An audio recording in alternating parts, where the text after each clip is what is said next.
Hey guys, and welcome back to the Peteytown Piranhas, a college football 26 team builder dynasty. In this episode, we're going to be going through year 27 of the program, and we're coming off of 10 straight national championships won, and we also tied Yale for the most national championships of all time in college football history with 18, trying to get to 19 as the record breaker, and we also have our regular season winning streak going. We got the Big Ten Conference Championship game winning streak, and just winning streak in general, really, so a lot of things that we're juggling at the moment. And to get into all that, we're going to look at the schedule that we're going to be facing. Then we're going to work with the team that we have here, take a look at them, see what they're looking like. And then for this year, I mentioned it in the last video, but no high school recruiting from this point onwards because we got that 30-year cap with the dynasties, and if we get anybody this year, they wouldn't be seniors by the end, so I'm just going to forego it, and we're going to plug any depth positions that we need in with the transfer portal, so that'll all be later in the video, but very excited to get into this, and if you like what you're watching, you can like the video and subscribe to the channel. To start this year, we got 3 very tough games as we're going to be facing the number 2, 3, and 4 teams in the country, starting with number 2 Clemson, then traveling to number 4 Miami in a rivalry game, and then taking on Ohio State to open conference play with the number 3 team in the country at the moment. Then we're going to have Northwestern, then a bye week, and then of course the number 5 team currently with USC. Then we're going to travel to Illinois, then we're going to go out of conference for Alabama, then back into conference with Michigan State, right back out of conference with Arizona State, and then we're going to finish the year in Big Ten Conference play with Washington, Maryland, and Penn State. The Piranhas, of course, are number 1 in the country with 99s across the board, and we got 3 99 overall players with halfback Marvin Liggins, center Zach Feely, and right guard Owen Wall. At quarterback for us will be reigning Heisman Trophy winner Adonis Jones. Very excited that he came back to us this year. And with him in the backfield will be the dynamic duo of Marvin Liggins and Juan Sandy. Then at fullback will be J.P. Dickens. At wide receiver, talented group here, DeMarco Baskerville, Kyle Samia, Pat Sates, and Adrian Crumpler will probably be getting most of the action here. Then at tight end, very exciting, Andre McNitt finally getting his chance to shine. Then you got Philip Fangupo behind him. Then on the offensive line, very talented group here, of course. Isaiah Jocelyn at left tackle. At left guard will be Owen Wall. At center, of course, Zach Feely. Right guard will be our guy Monty Galladay. And then at right tackle will be Cam Beauplan. Moving over to defense, at the edge will be Eric Amaro once again. He was a freshman last year and won multiple awards, so we're very excited to see what he can do for his sophomore year. Then at the other edge position will be Harvey Hepburn, another elite dev guy. Very excited to have him there. Defensive tackle, I'm very excited about this group. You got a couple of star devs and an elite dev with our guys Duke Shelley, Glenn Pierschbacher, and CJ Hamilton. Then at linebacker will be Jameel Maddox returning to us.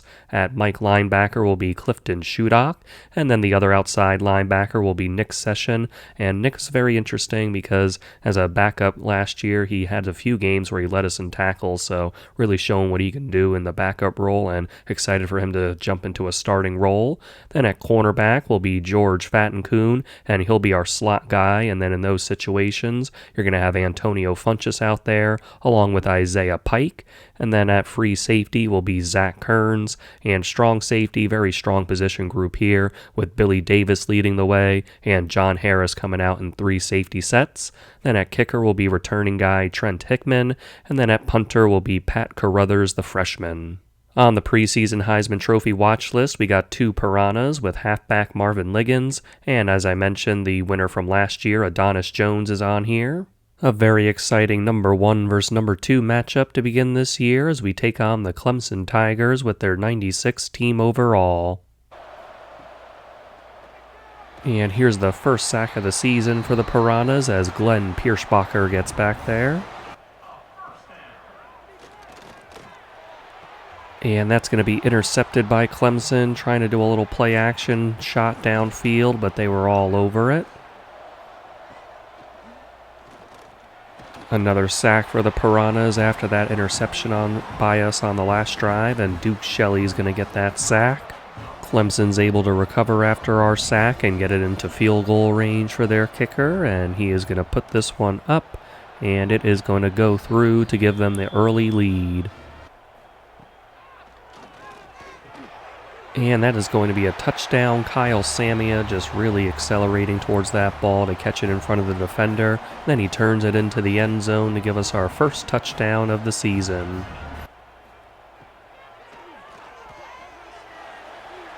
And that is just an absolute dime from Adonis Jones into the hands of Andre McNitt. There was 2 defenders there, but Adonis put it exactly where it needed to be, and it's 14-3.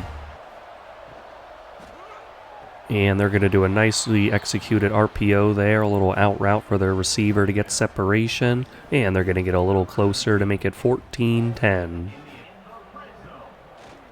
And that is going to be an RPO play into the hands of DeMarco Baskerville, and DeMarco puts us up 21-10.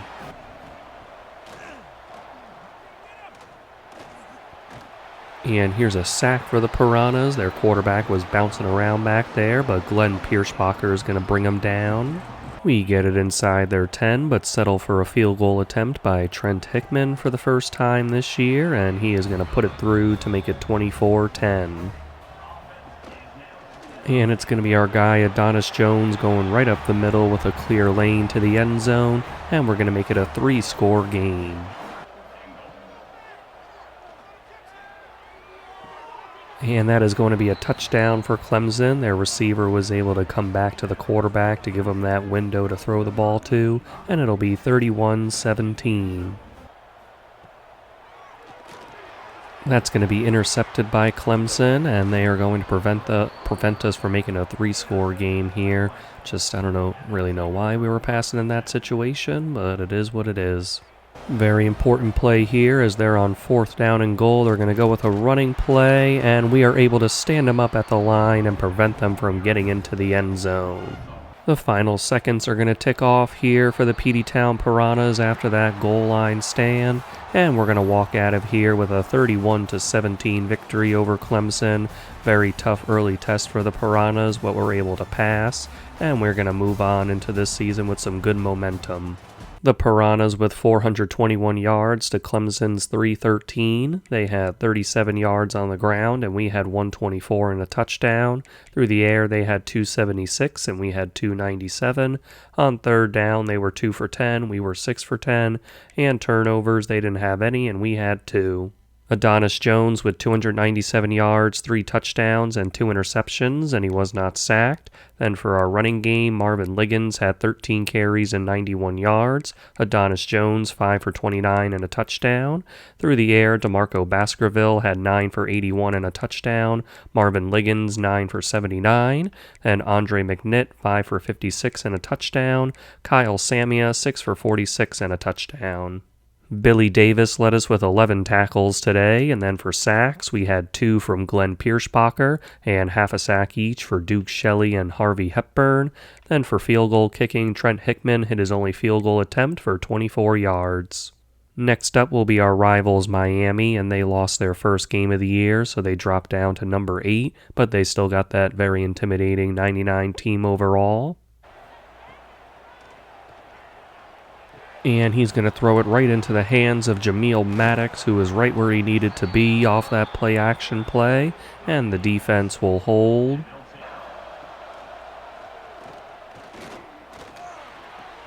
And we're going to get a touchdown here. Pat Sates is going to juke his way into the end zone. Nice job by Pat, and good job by Adonis buying some time and finding his man. And I started calling it. It was actually not as it was a little closer than I thought it was going to be, but we ended up getting it anyway, so Pat made me look good.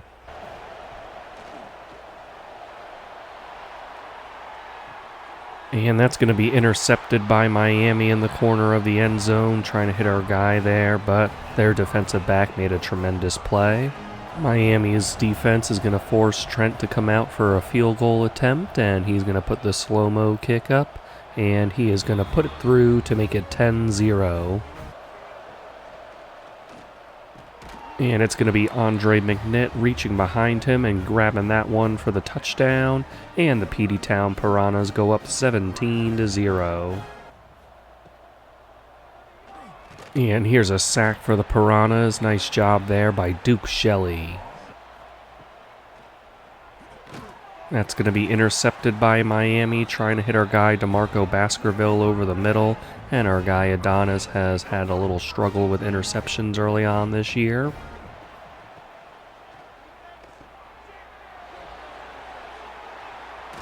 And that is going to be a touchdown for the Peteytown Piranhas. Marvin Liggins a little banged up, so that's going to be our backup to the backup running back there. I'm trying to remember his name, it'll pop up in a second, but he's going to make it 24-0 as Josh Fasano gets into the end zone. Offense is going to put us in position for a Trent Hickman field goal before the end of the half, and Trent is going to put that up and make it 27-0. And Adonis Jones is going to run into the end zone here to make it 34-0 Piranhas. And it's going to be Kyle Samia taking this one to the house for the Peteytown Piranhas, as our guy Adonis was able to find him on that long touchdown. And we're going to go up 41-0. The Piranhas take care of their rivals Miami very nicely in this 48-3 victory in this latest edition of the Fight for the Piranha Cane Trophy. And despite Adonis Jones' 2 interceptions, our team rallied and just blew these guys out. Almost 600 yards of offense for the Piranhas, as we had 594 to Miami's 139.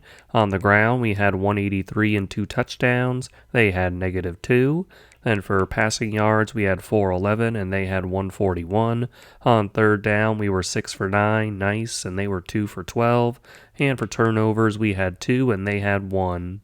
Despite the 2 picks, Adonis Jones put up some numbers today as he had 397 yards, 4 touchdowns, the picks, and he was not sacked.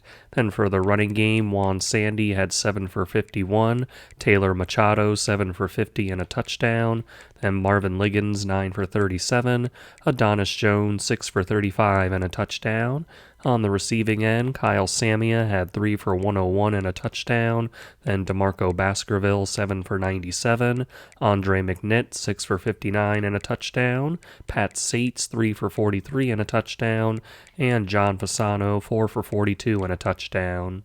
Nick Session and George Fattencoon each with 5 tackles today, and then we got 1 sack with Duke Shelley, and then an interception by Jameel Maddox. Then for our kicking game, Trent Hickman went 2 for 2 with a long of 46. After the first couple of weeks, our guys Marvin and Adonis have been taken off the Heisman Trophy list. The Piranhas face another challenge here as the Ohio State Buckeyes visit the Piranha Tank with their number 3 ranking and 97 team overall in another game of the week. And that's going to be a touchdown for the Piranhas. Nice job from Adonis Jones finding Kyle Samia to open up the scoring.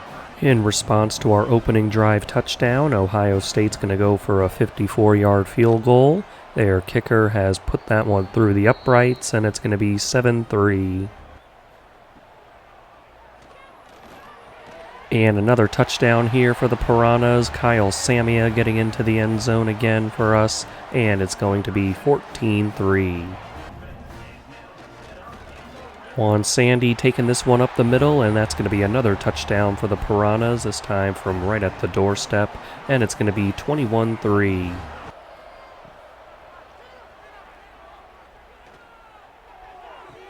And that is going to be a wide open touchdown for Ohio State. They got that one on 4th down, so very risky call, but one that pays off for them, as it's going to be 21-10. We're going to try an extremely long field goal here with Trent Hickman, just well over 60 yards, and he's going to give it his best shot, and it is not going to be good, but I can't really blame Trent for that one.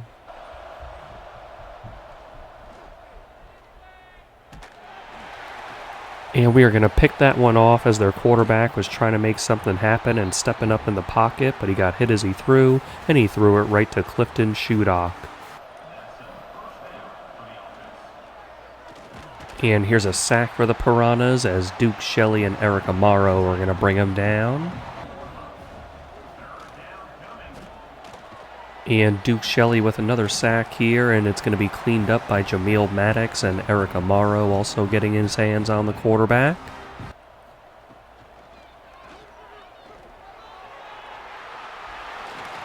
And it's going to be Adonis Jones breaking that tackle, and Adonis Jones is in the end zone. Nice little read option there for us, and we set up the blocks perfectly, and Adonis Jones did the rest with his elusiveness to make it 28-10. Ohio State's able to keep us out of the end zone this time around, and Trent Hickman is going to come on for another attempt, and Trent is going to put this one through to make it 31-10. And here's a sack. That's going to be Harvey Hepburn just getting around that blocker to get to the quarterback.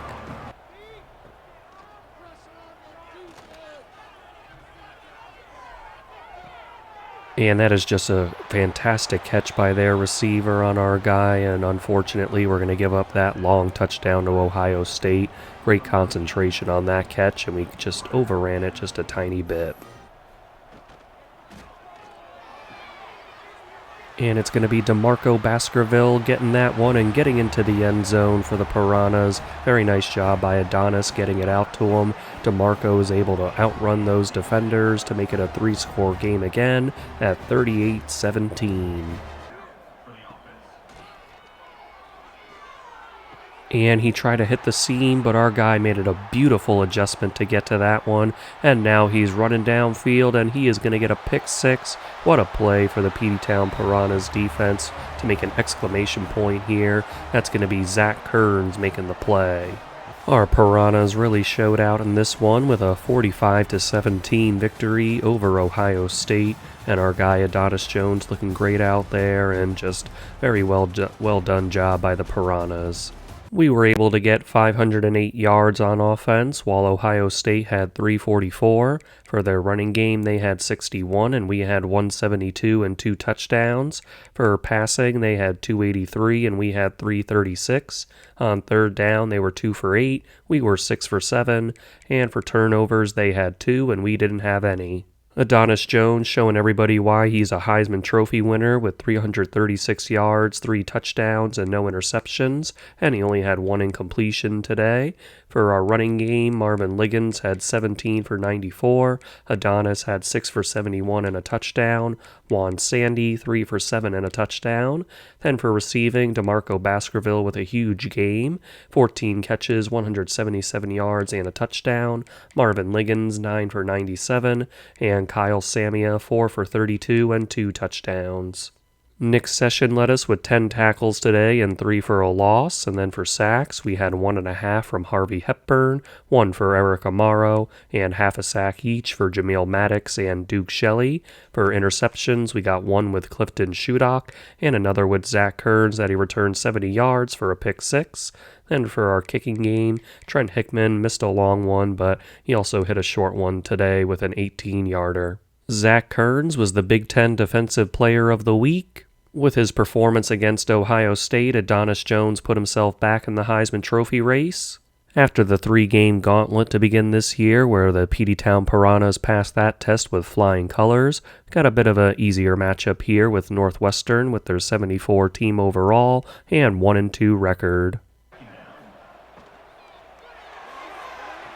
And that is just going to be a sensational interception by Northwestern, trying to hit a deep ball. Just not a good decision from Adonis there. That was pretty covered up well, and they still had to make a sensational play to make the interception, but still wish Adonis would have looked elsewhere. And it's going to be Duke Shelley just putting some moves on his blocker and eventually getting in to get the quarterback. And that's going to be a nice strike from Adonis Jones to Kyle Samia, and Kyle is in the end zone for the Piranhas. That time they weren't covering deep, and Adonis found him, and it's going to be 7-0.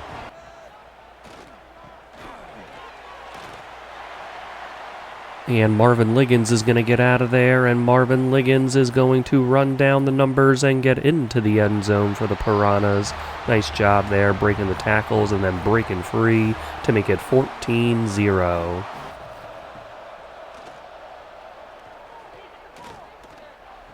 And that's going to be intercepted by the Piranhas, trying to throw a dart over us, but it's going to be Jameel Maddox hauling it in. Andre McNitt is going to get this one, and Northwestern just couldn't keep up with him as he gets into the end zone, and we're going to take the 3-score lead. And here's a sack. Duke Shelley is going to get in there for a 7-yard loss. And their quarterback is running for his life, and he's running right into a sack again for us, as it's going to be Harvey Hepburn getting some credit for that. And Adonis Jones is going to get into the end zone for another rushing touchdown on the year, and the Piranhas will take the 28-0 lead.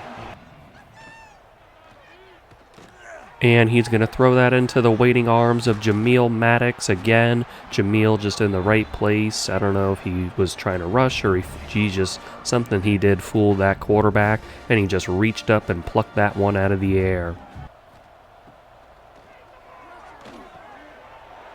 And that is going to be a nice little drag from the motion that we got there, and DeMarco Baskerville is going to take advantage to get the touchdown for the Piranhas and make it 35-0.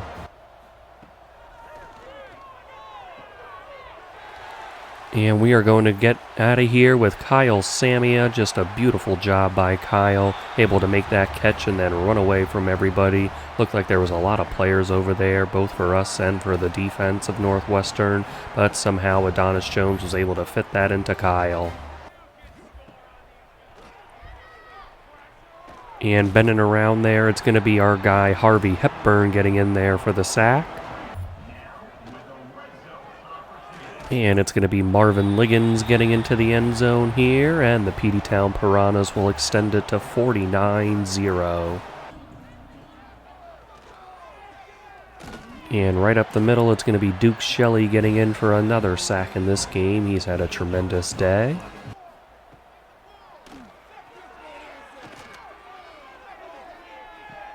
And a deep ball downfield is going to be picked off by the Peteytown Piranhas, and I believe that's going to be Antonio Funchess down there.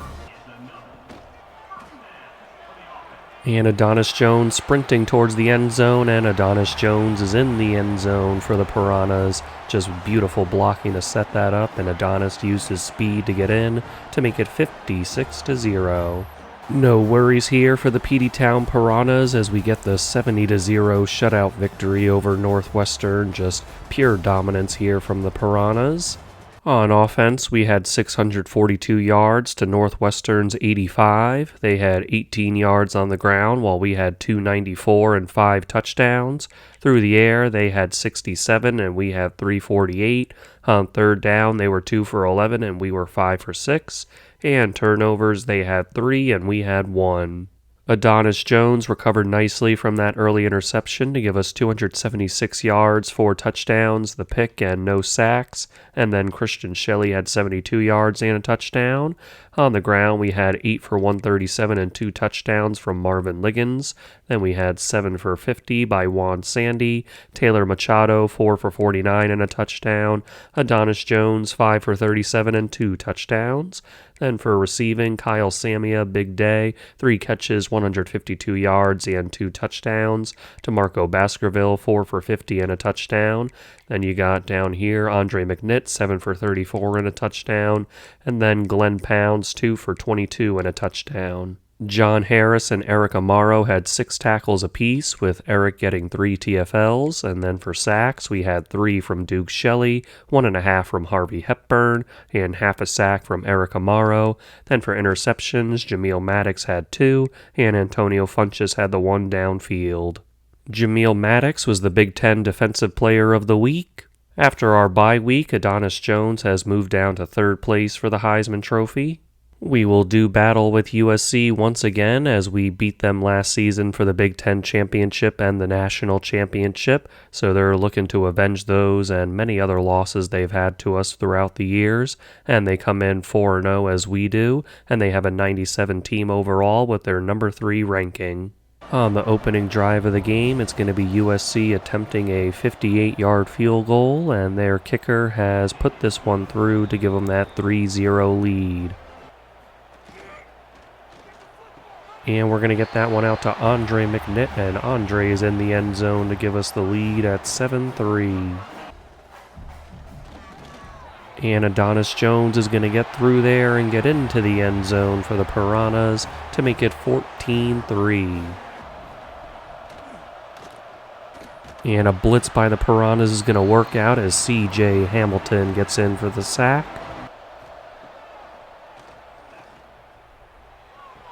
And he tries to go towards the end zone, but Antonio Funches is going to jump up and grab that one, and we're going to prevent them from putting points up here on a brilliant interception from Antonio. And that's going to be Marvin Liggins making that secure catch in the end zone. Nice little angle route on the trail play, and it's going to be 21-3. USC lining up a 63-yard field goal attempt for their kicker, and he booms it away, and it is good. Very impressive kick there, and it's going to be 21-6.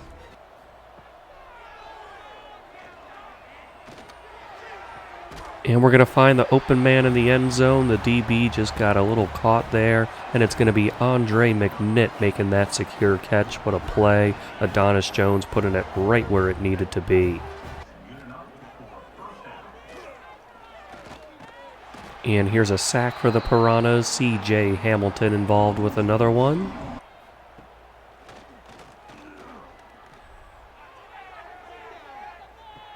And they try to test our guy again, and Antonio Funches was up to the task again as he gets another interception in the end zone in this game. And they're trying their best to beat him, but Antonio's just shutting the door every time. And what a strike from Adonis Jones into the hands of our guy, Adrian Crumpler. My goodness, throwing off that arm strength there in some traffic. And we're going to go up 35-6.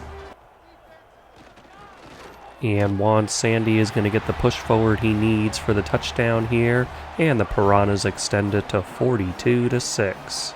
A big-time blowout win here for the Peteytown Piranhas as we take down USC 49-6. And you can see Adonis Jones didn't have an incompletion in this game, so just an example of things that went really well for us.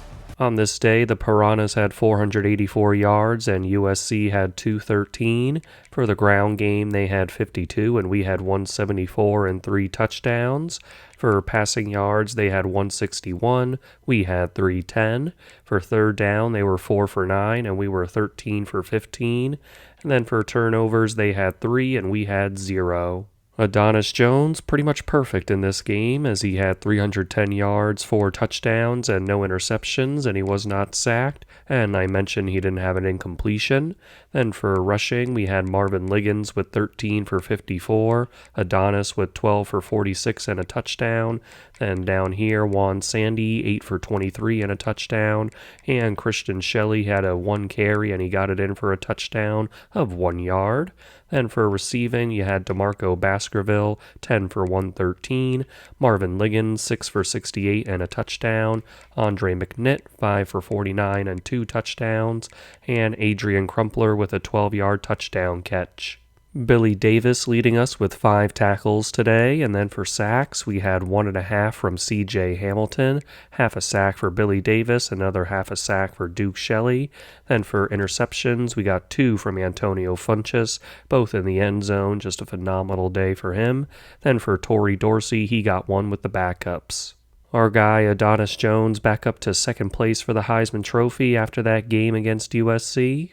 The Piranhas will travel to Illinois to take on the Fighting Illini with their 79 team overall and 3-3 record. And we're going to get Pat Sates into the end zone. Nice little in route for him to get free, and that opens up the scoring. And Harvey Hepburn is going to get in for the sack for a loss of 7 yards. And back-to-back plays with sacks, maybe not back-to-back, but still another sack on this drive as C.J. Hamilton gets in. And a sack here for the Piranhas, Eric Amaro getting in. Field goal attempt here by Illinois to start the second quarter, and their man puts it up and puts it through to make it 7-3.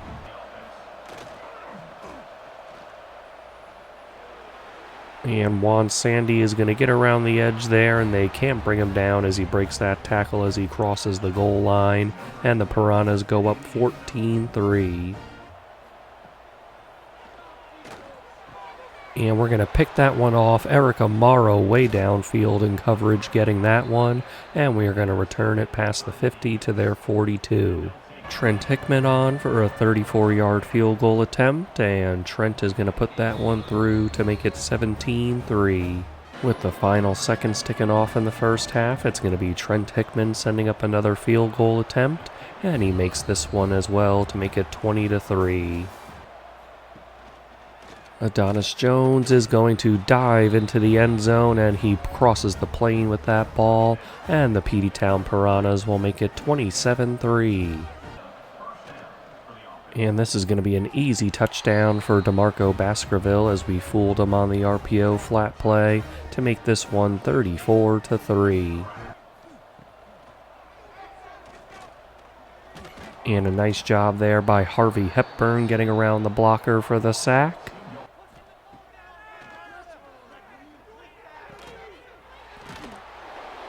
And Andre McNitt with an absolutely fantastic play there, just pushing that defender off of him. Had to break 2 tackles to get into the end zone, and it's going to be 41-3. The Peteytown Piranhas take care of business here with a 48-3 victory over Illinois, just doing our thing. We had 469 yards to Illinois' 203, and then for our running game, we had 212 yards and 3 touchdowns, while they had 37. For passing, we had 257, and they had 166. Third down, we were 5 for 8, they were 2 for 9, and turnovers, we didn't have any, and they had 2. Adonis Jones with 229 yards, 3 touchdowns, and no interceptions, and he was not sacked. Then for our running game, Marvin Liggins had 11 carries and 103 yards. Taylor Machado, 5 for 48 and a touchdown. Adonis Jones, 4 for 32 and a touchdown. And Juan Sandy, 2 for 19 and a touchdown. For receiving, DeMarco Baskerville had 9 for 89 and a touchdown. Marvin Liggins, 8 for 86. Andre McNitt, 5 for 45 and a touchdown. Then a 9-yard touchdown catch for Pat Sates. A group of guys with 5 tackles today is Nick Session, Zach Kearns, Antonio Funchess, and Torrey Dorsey got those. Then for sacks, we had 2 from Harvey Hepburn and 1 each for C.J. Hamilton and Eric Amaro. Then Eric also had an interception along with Torrey Dorsey. And then kicking game, we had 2 for 2 for Trent Hickman with a long of 54. Alabama will visit Peteytown now, ranked number 14 in the country with a 93 team overall and a 5-1 record.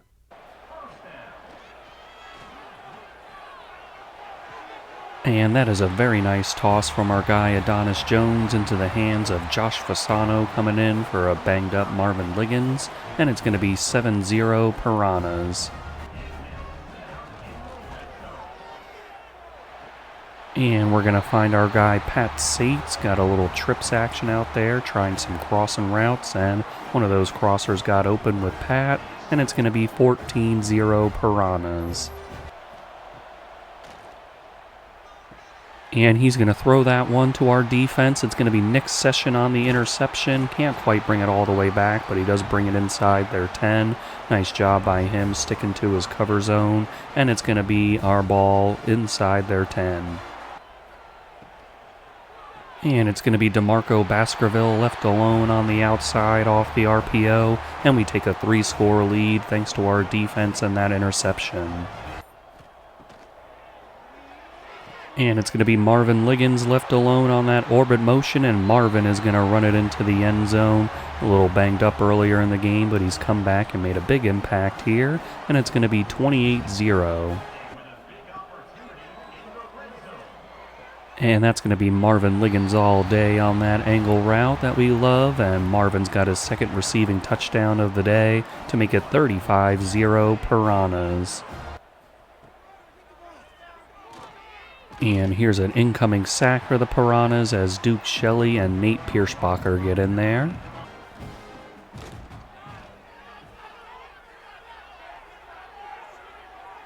And trying to test us deep, and that's going to be Antonio Funchess back there getting another interception this year in the end zone. Just so good at that, and we're going to turn him over. Alabama finally gets into scoring position here as they're going to attempt this field goal, and their kicker puts it up and puts it through to make it 35-3. DeMarco Baskerville is going to get free on that RPO play once again. They had a guy on him, but just couldn't keep up with DeMarco, as we're going to take the 42-3 lead.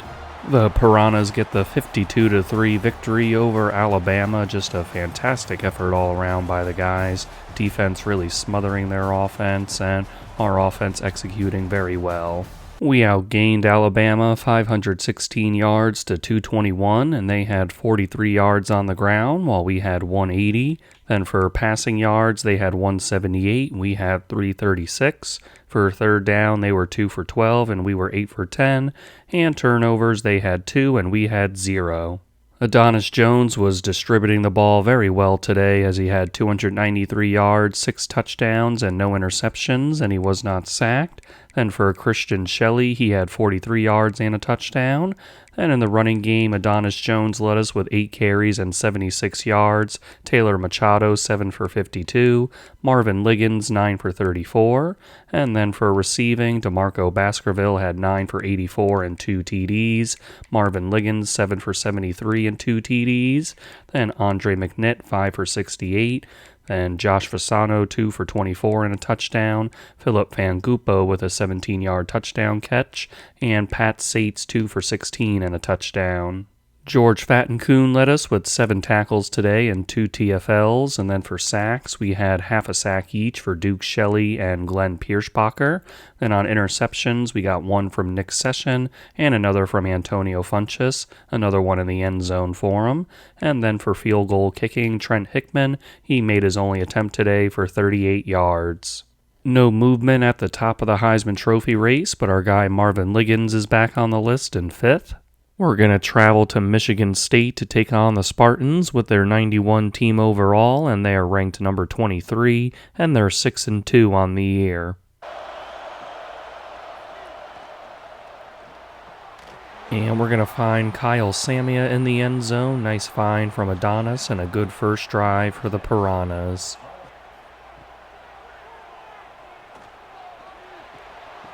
And that is going to be an interception for the Piranhas off of the big hit. We're going to grab it with Jameel Maddox. What a great play by the defense.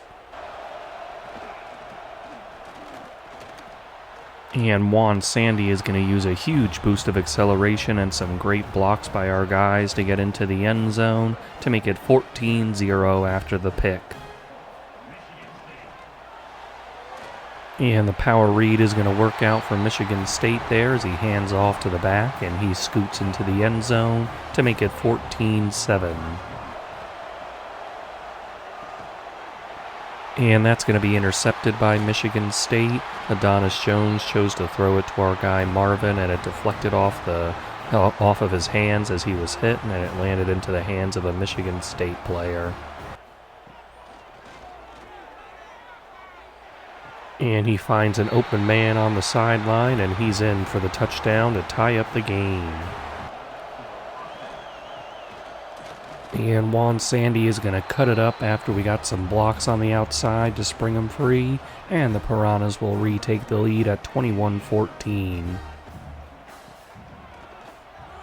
And he's going to throw it over the middle, and Nick Session reaches back for the interception. He runs through a tackle, and Nick Session has a pick six. What a play. And the Piranhas will extend their lead to 28-14. And their quarterback tried to run away, but Eric Amaro was there to bring him down. Near the end of the half, the offense is able to put together a drive to put Trent Hickman in position for a field goal attempt, and the 43-yarder is up, and it is good to make it 31-14. And it's going to be Marvin Liggins into the end zone. Nice job by the O-line clearing a path for him on the RPO, and it'll be 38-14. And that is a nice strike from their quarterback to their man in the end zone, and Michigan State's going to get a little closer at 38-21.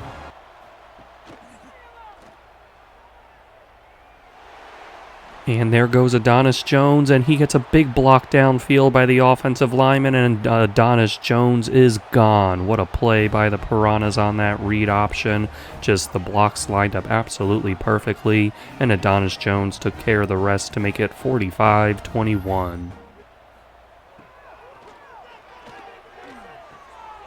And that's a nice physical reception by Michigan State's receiver on Antonio Funchess, and Michigan State with another touchdown to make it 45-28 as these teams just keep going back and forth with scoring.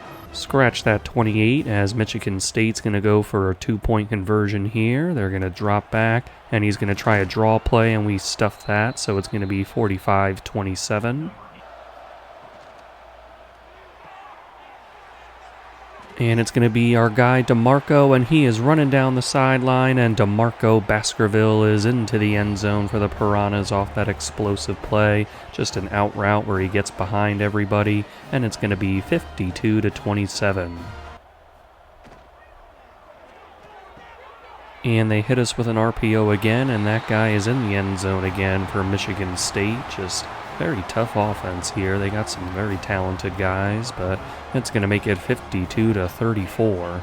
Trent Hickman trots out there for a long field goal attempt, and our guy Trent is going to put it up, and he is going to put it through to make it 55-34.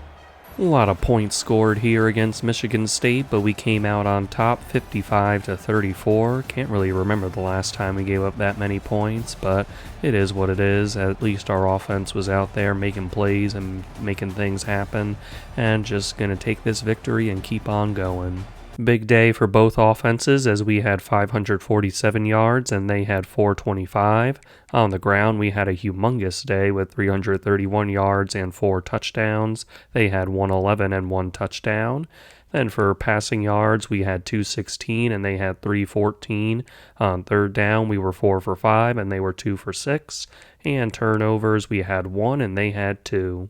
Adonis Jones with 216 yards, 2 touchdowns, and a rather unlucky interception, and he was not sacked.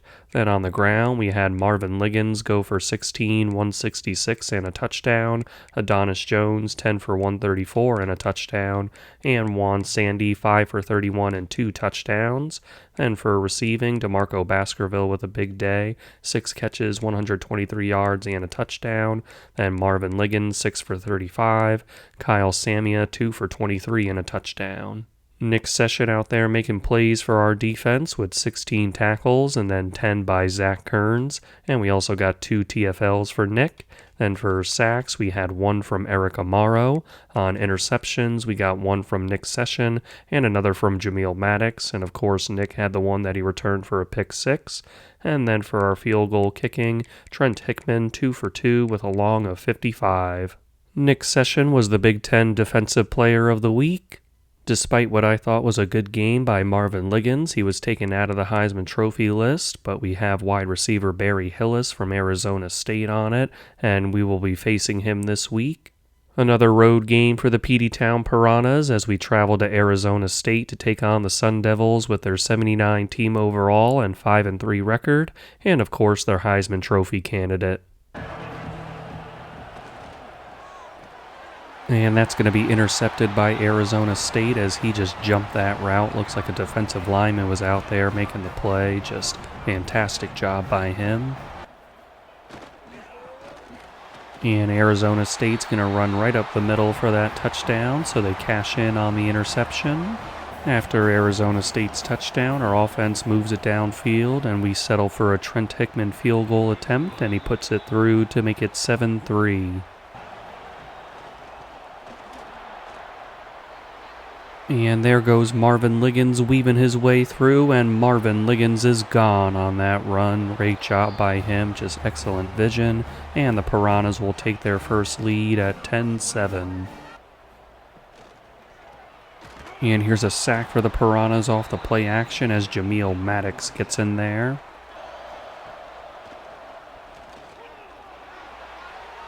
And it's going to be launched deep, and it's going to be Kyle Samia making that catch in the end zone. Did a little leap for style points, and it's going to be Adonis Jones finding him to make it 17-7. That was a 4th down in one play, and Adonis went for it all, and it succeeded. And that's going to be an interception for the Piranhas. Zach Kearns was with a physical play there. Just got into the receiver's face and took it from him. And the bubble screen is going to go over to Kyle Samia, who does a nice little dive into the end zone, and he's got a couple of touchdowns now as we go up 24-7. Eric Amaro getting in there for a sack for a 3-yard loss.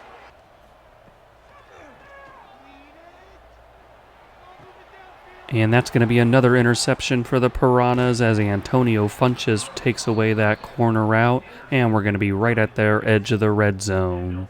Trent Hickman out for a short field goal attempt on the hash mark, and Trent is going to put it up, and he's going to make it 27-7. And Adonis Jones is going to get into the end zone here as their guy was pursuing him but took the wrong angle towards him, and it's going to be 34-7. Here's a sack, Nate Pierschbacher getting back there. And back-to-back sacks for the Piranhas as it's Harvey Hepburn's turn. CJ Hamilton is going to bring him down for the sack. Almost called him Chip, but that is definitely CJ.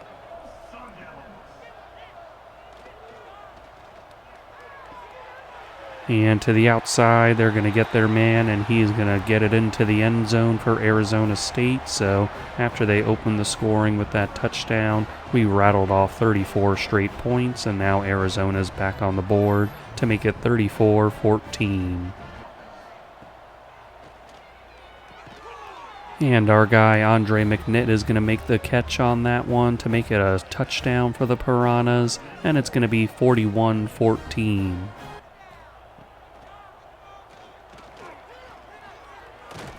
Here's a sack for the Piranhas as Duke Shelley and Harvey Hepburn get in on them.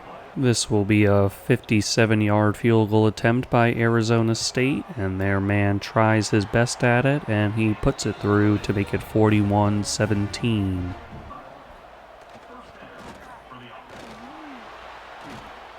And it's going to be Marvin Liggins getting into the end zone there. Had a leap over a defender, but he's able to get himself in to make it 48-17. The Piranhas come in and get a 58-17 victory over Arizona State. Didn't start off the best, but really took over from there as the Piranhas walk out with another W. We got very close to 600 yards as we had 596, while Arizona State had 223. We had 252 yards and 3 touchdowns on the ground, and they had 45 and a touchdown. For passing, we had 344, and they had 178. Then third down, we were 5 for 11, and they were 3 for 14. And for turnovers, we had 1, and they had 3. Adonis Jones with 320 yards, 3 touchdowns, and 1 interception, and he was sacked once. Christian Shelley with 24 yards and a touchdown. Then for running, our guy Marvin Liggins had 11 carries for 141 yards and 2 touchdowns. Taylor Machado 5 for 44. Then Adonis Jones 6 for 11 and a touchdown. On the receiving end, DeMarco Baskerville with a bunch of yards. He had 11 catches and 188. Kyle Samia 5 for 74 and 2 touchdowns. Andre McNitt 7 for 40 and a touchdown. And a 5-yard touchdown catch from Philip Fangupo. Billy Davis led us with 6 tackles, and then for sacks, we had 1.5 each for C.J. Hamilton and Harvey Hepburn, then 1 sack apiece for Jameel Maddox, Tevin Montgomery, Deshaun Marshall, and Glenn Pierschbacher, then half a sack each for Eric Amaro and Duke Shelley, then for interceptions, 1 each for Antonio Funches, Zach Kearns, and Austin Chamberlain, and then for our kicking game, Trent Hickman went 3 for 3 with a long of 47. There's a new leader on top of the Heisman Trophy race as Adonis Jones has finally overtaken Markel Sun for the top spot, and Marvin Liggins is back in the top 5. The Piranhas continue their road trip against Washington with their 74 team overall and 4-5 record. And Adonis Jones just out of there like a streak of lightning, and Adonis is in the end zone. What a play by our QB, and it's going to be 7-0 Piranhas.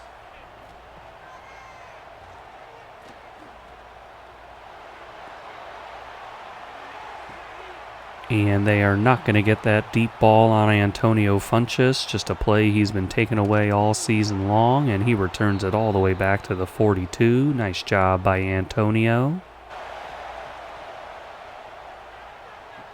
And that's going to be a touchdown for the Piranhas, finding Pat Sates in the end zone on a crossing play, and it's going to be 14-0. And Andre McNitt is going to get the block that he needs to get into the end zone for the Piranhas, and we are going to make it 21-0 right before the end of the first quarter. And Eric Amaro is going to chase him down on that boot play along with Harvey Hepburn.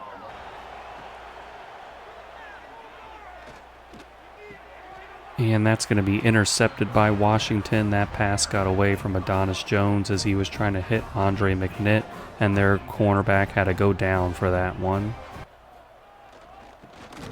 And that's going to be a safety for the Piranhas as they try to run it out of the end zone, but we're going to bring them down.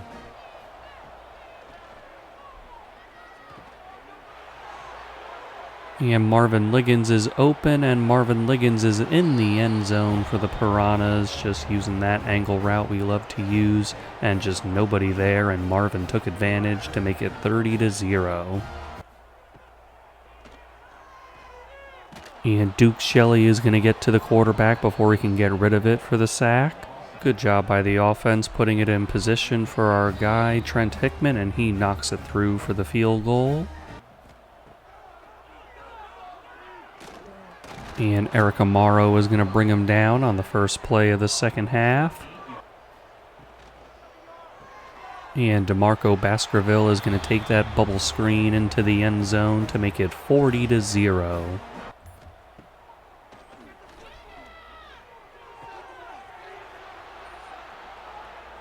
And that's going to be Jonathan Fasano getting into the end zone. Nice job on the angle route, and he also had to break a tackle, so very nice effort by him to make it 47-0. Josh Fasano, not Jonathan, excuse me. And that's going to be a nice slant to our guy DeMarco Baskerville from Adonis Jones as we go up 54-0. It was a demolition by the Piranhas in this game as we get the 68-0 victory, a nice shutout on defense, and our offense doing their thing as usual. The Piranhas had 596 yards on offense again, while Washington had a grand total of 9, which has to be a record for the lowest we've ever held an opponent to. Just absolutely amazing. And for our running game, we had 199 yards and a touchdown. They had -60. And then for passing, we had 397. They had 69. Nice. And for third down, we were 11 for 12. They were 2 for 12. And turnovers, we had 1 and they had 2. Adonis Jones with 363 yards, 6 touchdowns, and 1 interception on a play that was just kind of weird, but the guy still had to make a great play on it, so it is what it is. Then he was not sacked. Christian Shelley had 34 yards and 2 touchdowns. In the running game, Josh Fasano had 5 for 57, Adonis Jones 7 for 55 and a touchdown, Marvin Liggins 10 for 35. And for receiving, DeMarco Baskerville had 14 catches, 133 yards, and 2 touchdowns. 2 of those touchdowns were with the backups where it just didn't do formation subs and he was still out there. Then you got Marvin Liggins, 5 for 87 and a touchdown. Andre McNitt, 6 for 54 and a touchdown. Josh Fasano, 2 for 45 and a touchdown. And Pat Sates, 2 for 18 and a touchdown. Jameel Maddox had 6 tackles today to lead us with 3 for a loss, and then for sacks we had 1.5 from Eric Amaro, then 1 each for Wayne Berriman, Duke Shelley, Hakeem Bighill, Austin Chamberlain, and Deshaun Marshall, then half a sack each for Tevin Montgomery, Harvey Hepburn, and Emmett Pierschbacher. Then for interceptions we got 1 with Antonio Funchess. And then we also had a forced fumble today. That was Hakeem Bighill, and it was recovered by Tevin Montgomery. And then for field goal kicking, Trent Hickman hit his only field goal attempt. It was a 37-yarder. DeMarco Baskerville was the Big Ten Offensive Player of the Week. Markel Sun is back on top of the Heisman Trophy race, and Adonis Jones fell down to second again, and Marvin Liggins was once again taken off the list. Our rivals Maryland come to town with an 80 team overall and 6-4 record on the year. And that's going to be intercepted by Maryland on the first play of the game, trying to hit that post, but the guy just jumped it. And here's a sack by the defense on their first play out there. It's going to be C.J. Hamilton leading the charge.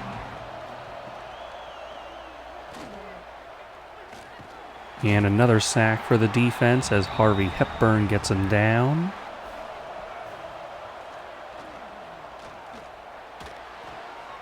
And we're going to get an interception in kind, as we're going to get that with Nick Session. So a couple of sacks and then an interception for our defense to start off their day. And we're going to get Adrian Crumpler on this touchdown reception off the RPO, as our guy DeMarco Baskerville got injured, but it's going to be 7-0 Piranhas. And we're going to get the interception. George Fattencoon was under there, and he was just not seen by their quarterback, and George picks him off. And here's a sack by Maryland as they push us back really far. The sack didn't push us far enough back to not attempt a field goal here with Trent, as he puts that up and makes it 10-0. Eric Amaro is going to hit that quarterback down for the sack. And another sack for the Piranhas as we push him back even further. Harvey Hepburn involved again.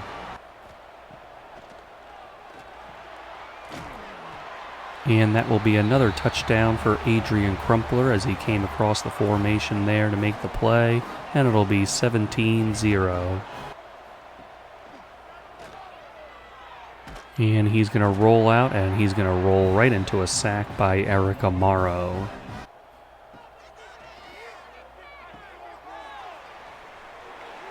And there goes Andre McNitt, and Andre is in the end zone. He got across the formation on another crossing route, and he does the rest with that speed, and he's got it to 24-0.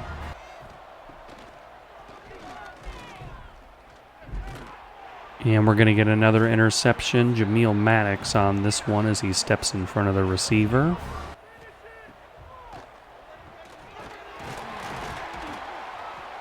And Adrian Crumpler is going to get dragged into the end zone for his third touchdown of the day. And we're going to be up 31-0. And here's a double sack by the Peteytown Piranhas, Duke Shelley and Glenn Pierschbacher. And it's going to be Harvey Hepburn finding the gap in the O-line and getting to the quarterback. Make it 4 touchdowns for Adrian Crumpler as he just continues to take advantage of this opportunity. And it's going to be 38-0.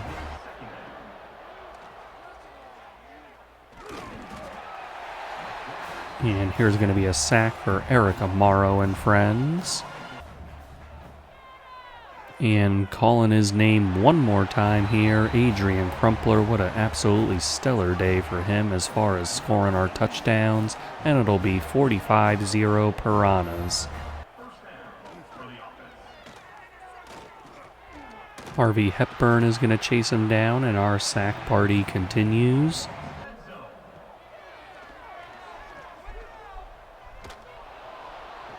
And that is just a crazy play there by our guy Adonis Jones on the move, getting hit, throwing a strike to our guy Kyle Samia in the end zone, and it'll be 52-0 Piranhas.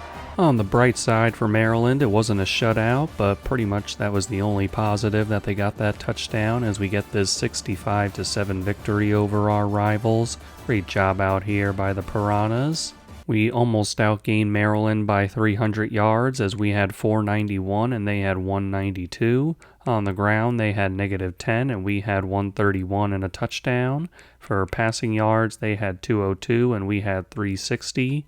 Third down, they were 2 for 12 and we were 6 for 12. And turnovers, they had 4 and we had 1. Adonis Jones with 311 yards, 7 touchdown passes, and 1 interception, and he was sacked once.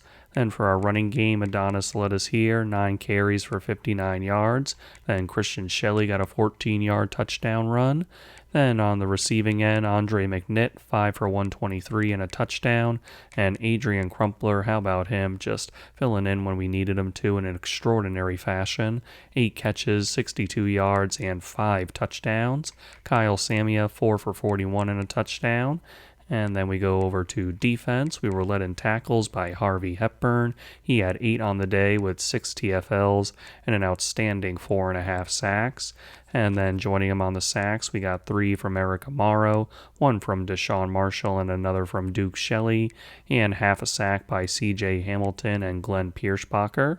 For interceptions, we got 4 here. Jameel Maddox with 1, Torrey Dorsey another, then Nick Session, and we have George Fatton-Coon.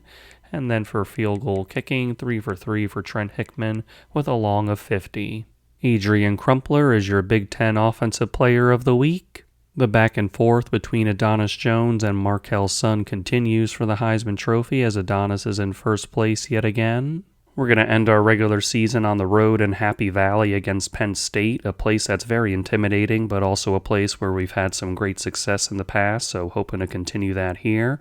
And we're also trying to complete 18 regular seasons in a row without a loss, so a lot on the line there. And it's a game of the week as we take on the number 7 team in the country with their 9-2 record and 99 team overall. And we're going to get into the end zone. Adrian Crumpler over the middle of the defense, finding the open space, and Adonis Jones hit him to open up the scoring. And their quarterback is being chased down, and he's going to get taken down by Duke Shelley. After a stop on defense, we're going to send out Trent Hickman for a 57-yard field goal, and Trent is going to put it up. And he is going to put that through in this tough environment, the number 2 ranked stadium atmosphere in the country. So very impressive there by our guy Trent to make it 10-0. And we're going to pick that one off. Their guy trying to do a little play action and hit us by surprise, but Zach Kearns was not fooled.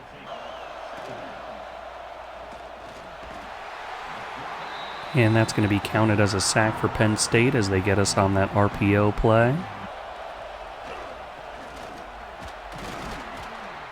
And Marvin Liggins is going to fight his way into the end zone. What a great determination run there by Marvin. And it's going to be 17-0. And here's a sack by the Piranhas. Nice timed blitz by us, and Nick Session gets in there. Good execution on the end of half drive for the Piranhas to set up our guy Trent for a field goal attempt of 40 yards, and Trent is going to put it up, and he puts it through to make it a 20-0 halftime lead. And we're going to hit DeMarco Baskerville, and he's going to run away from the defender. DeMarco with a huge play there for us. Nice job by Adonis finding him. DeMarco just using his speed to make it 27-0. And here's going to be a sack for the Piranhas as Glenn Pierschbacher gets back there. And Juan Sandy with a beautiful cutback there, just great blocking, and he just found the lane. And it's going to be 34-0 Piranhas. We really took care of business in this one as we shut out Penn State at their place, 37-0. Just great job all around by the Piranhas as we complete 18 straight regular seasons without a loss in the regular season, bringing us to 216 straight games in that category. The Piranhas with 429 yards to Penn State's 201, and then for our running game we had 80 yards and 2 touchdowns while they had 75. For our passing game we had 349 and they had 126. On third down we were 7 for 12, they were 5 for 12. And turnovers we had 1 and they had 3. Adonis Jones was cool, calm, and collected out there with 337 yards, 2 touchdowns, and no interceptions, and he was sacked once. Then our guy Christian Shelley had 12 yards and unfortunately an interception. Then for our running game, Juan Sandy, 4 for 35 and a touchdown, and Marvin Liggins, 6 for 11 and a touchdown.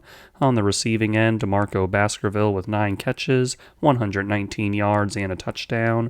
Andre McNitt, 11 for 87, Marvin Liggins, 8 for 55, and Adrian Crumpler, 2 for 24 and a touchdown. We had 3 guys with 5 tackles with Billy Davis, Cameron Irvin, and Torrey Dorsey. And then for sacks, we had 1.5 from Nick Session, 1 from Glenn Pierschbacher, and half a sack from Duke Shelley.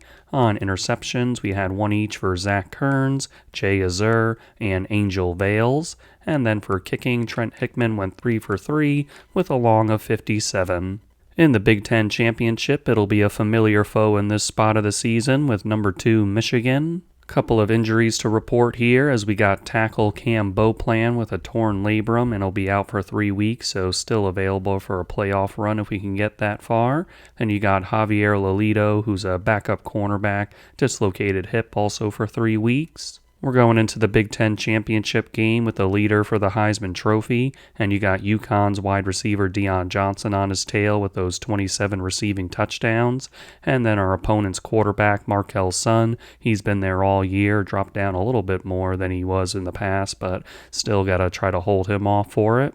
2 undefeated teams collide for the Big Ten Championship, and it's going to be the Michigan Wolverines as our opponent with their 94 overall, and the Peteytown Piranhas are trying to go for their 17th straight Big Ten Championship. On the first drive, Michigan is going to set up a field goal attempt here for their guy, and he's going to put it up, and it is going to sail through to give them that 3-0 lead.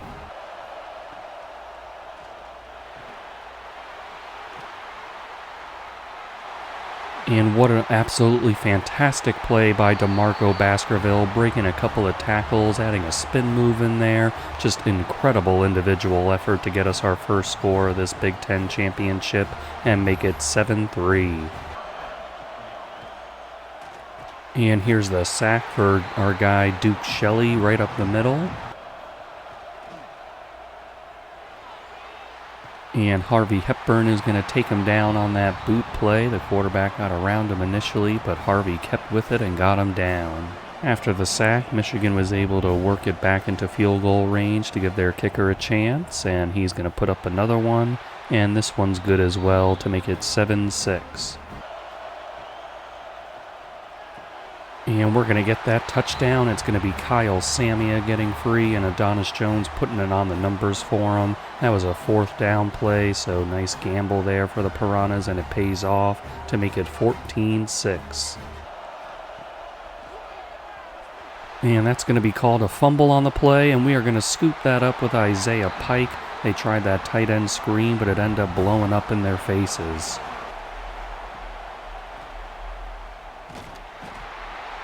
And that's going to be recorded as a sack for Michigan as we try to do a little RPO QB draw. After the fumble, it's going to be a field goal attempt for Trent Hickman as our offense couldn't get it into their red zone, and Trent is going to put it up, and he puts it through to make it 17-6. And here's a sack. Duke Shelley, Harvey Hepburn, Eric Amaro also around there to bring him down. And back-to-back sacks for the Piranhas as our guys Harvey Hepburn and Eric Amaro coming off the edges to make the sack. Michigan still in field goal range after those back-to-back sacks, and their kicker is going to put it up, and he will put another one through as he's done all their scoring to make it 17-9. Adonis Jones launching one deep. We have a man wide open, and it's Kyle Samia, and Kyle has burned him. What a play by the Piranhas on 3rd and 1. Maybe Michigan was expecting something shorter, and we had some slants and stick routes out there for them to cover, but Kyle had that deep go route, and Adonis Jones found him to make it 24-9. And a sack by Duke Shelley, who's been just absolutely fantastic in this first half. And Marvin Liggins is going to get free. Nice downfield block there, and Marvin is going to score on that long touchdown run. and the Piranhas will go up 31-9. And it's going to be Andre McNitt charging towards the end zone, and Andre is in the end zone, knocking over that pylon with two Michigan defenders trailing him, and it's going to be 38-9 Piranhas. And Eric Amaro is going to bring him down for that sack, our 6th of the game. And right up the middle, Michigan is going to score, and they're going to make this one 38-16. And Markel Sun is not going to get away from Nick Session as he's in there for the big sack.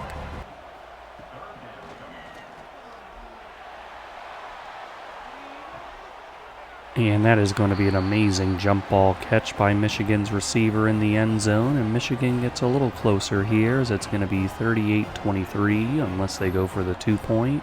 They will indeed go for the 2-point conversion here as Markel Sun sets up and drops back. He's going to be chased down immediately, and he's going to be brought down by our guy, it looks like, I believe, Deshaun Marshall. And Marvin Liggins is out of there, and he's swerving around the Michigan defenders, and Marvin Liggins has another long touchdown run here. Great job by Marvin and the blockers, and just Michigan's just trying to scramble around, trying to bring them down, but they cannot. And we are going to make it 45-22.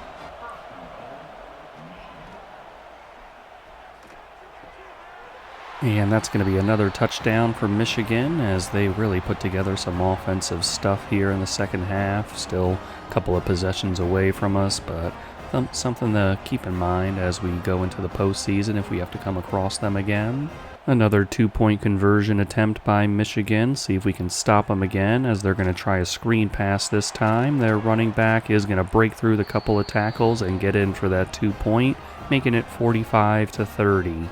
We were able to recover the onside kick, and we ended the game there as we get the 45-30 victory over Michigan here in the Big Ten championship game. Just a very high-scoring affair, especially that second half, and just, a lot of things that we have to think about going into the postseason defensively. But for right now, we're going to celebrate this Big Ten championship, our 17th straight, just absolutely incredible accomplishment there. And our team is just looking forward to this postseason. In total, we had 504 yards to Michigan's 375. They had exactly 1 yard rushing with a touchdown, and we had 168 with 2 touchdowns. Through the air, they actually outgained us 374 to 336. They were 7 of 14 on third down, and we were 5 for 8. And for turnovers, they had 1 and we had 0. This was certainly a Heisman-worthy performance by Adonis Jones as he had 336 yards, 4 touchdowns, and no interceptions, and he was sacked once. Then for our running game, Marvin Liggins went off. He had 12 carries, 132 yards, and those 2 long TDs. Then for receiving, DeMarco Baskerville was huge, 7 catches, 149 yards, and 1 touchdown. Kyle Samia, 4 for 94 and 2 TDs. Then Andre McNitt, 9 for 80 and a touchdown. Jameel Maddox led us with 12 tackles today, and then we got 11 each for Nick Session and Billy Davis. Then for sacks, we had 2.5 from Duke Shelley, 2 apiece for Eric Amaro and Harvey Hepburn, and 1 by Nick Session. And then we didn't force the fumble, but it was on that crazy screenplay, and it was recovered by Isaiah Pike. And then for our kicking game, Trent Hickman came out, hit his only attempt of the day for 42 yards. Eric Amaro was the defensive player of the game in the Big Ten championship. Adonis Jones once again wins the Walter Camp Award. Adonis also wins the Maxwell Award for the second time.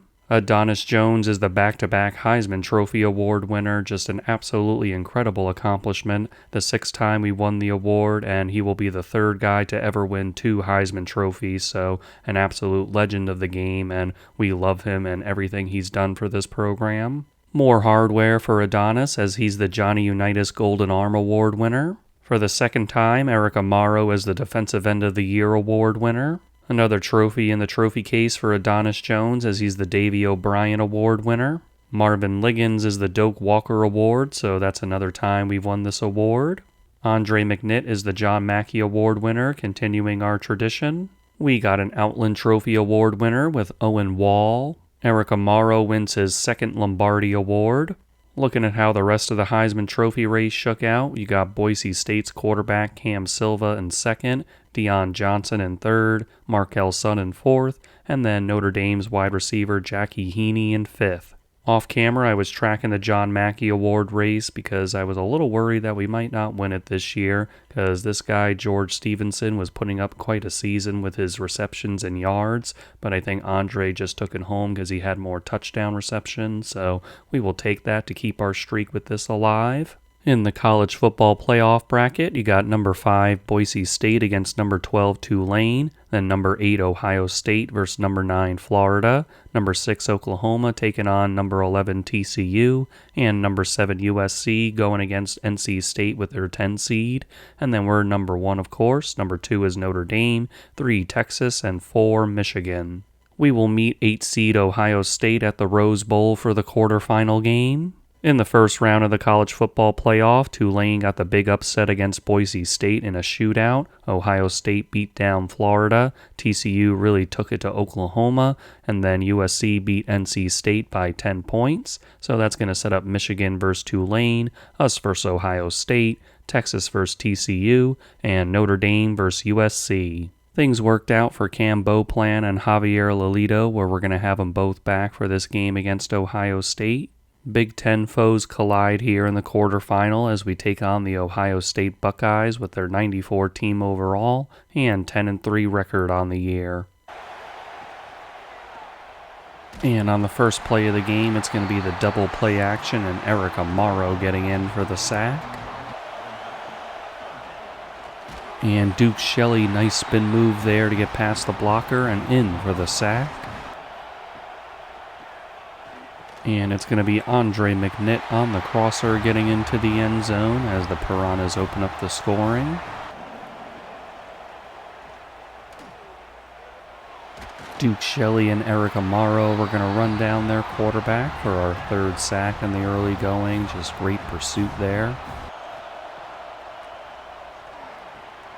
And trying to go to the outside, Adonis Jones is going to throw that interception to their linebacker.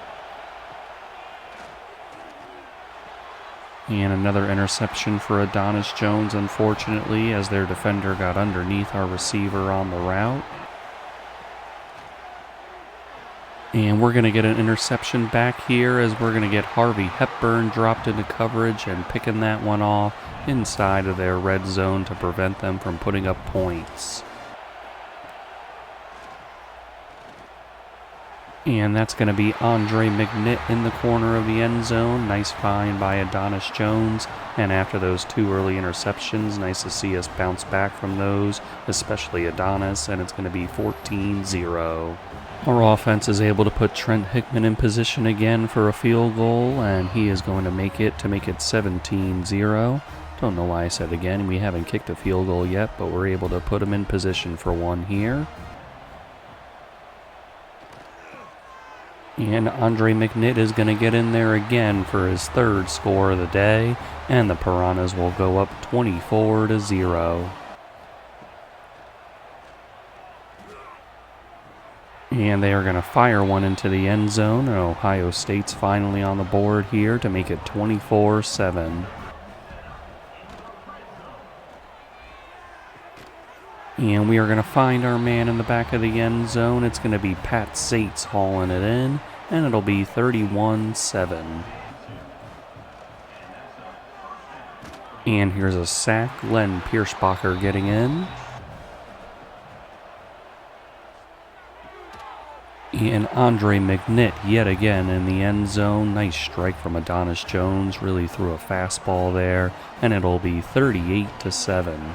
Ohio State tacked on a field goal near the end of the game to make this the final, 38-10. Just a great job all around by the Piranhas. A couple of interceptions from our guy Adonis Jones, but each time the defense stepped up and protected him and did what they had to do to prevent Ohio State from making this a game really.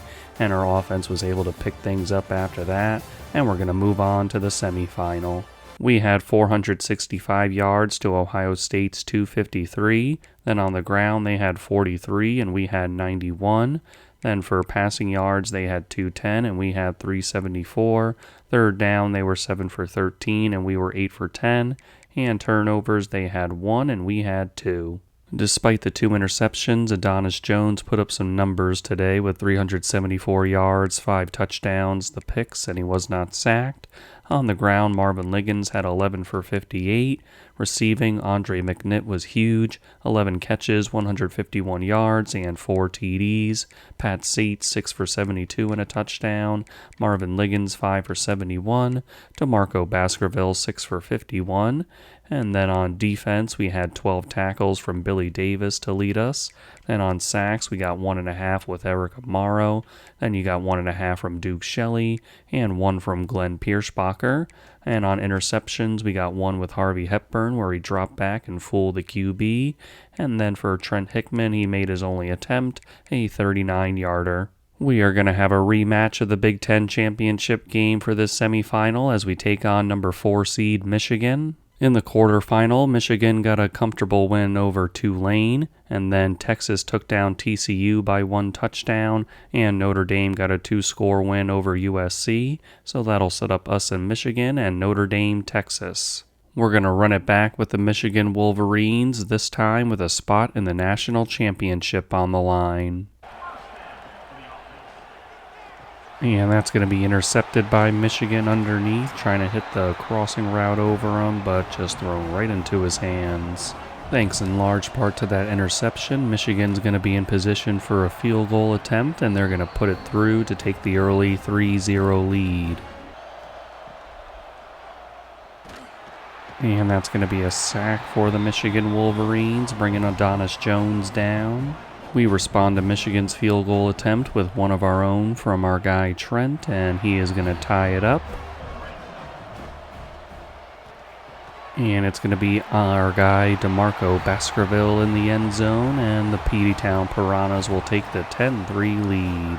Michigan's able to put together a drive to get them deep in our territory, but they have to settle for a field goal, and it's going to be 10-6. And we are going to fit that RPO slant into the hands of Kyle Samia. A lot of defenders there, so a bit of a risky throw there from Adonis, but it works out, and it's going to be 17-6. And Adonis Jones going right up the middle on third down for this touchdown for the Piranhas as we get some more separation and make it 24-6.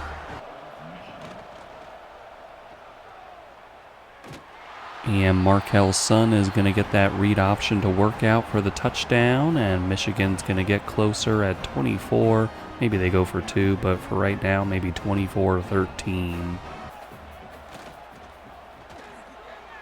And Marvin Liggins makes the nice cutback and dives into the end zone for the Piranhas to make it a 3-score game again at 31-13.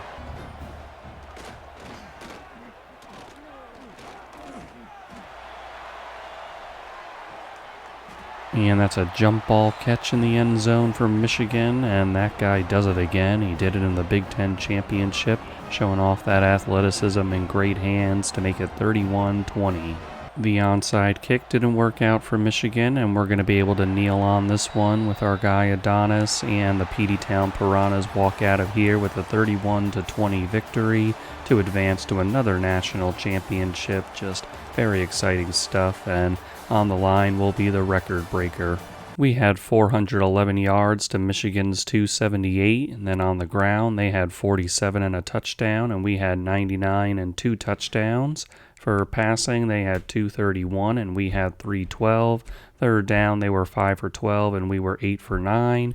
And turnovers, they didn't have any and we had 1. Adonis Jones with 312 yards, 2 touchdowns, and 1 interception, and he was sacked twice on RPO plays. Then for our running game, Marvin Liggins had 11 for 66 and a touchdown.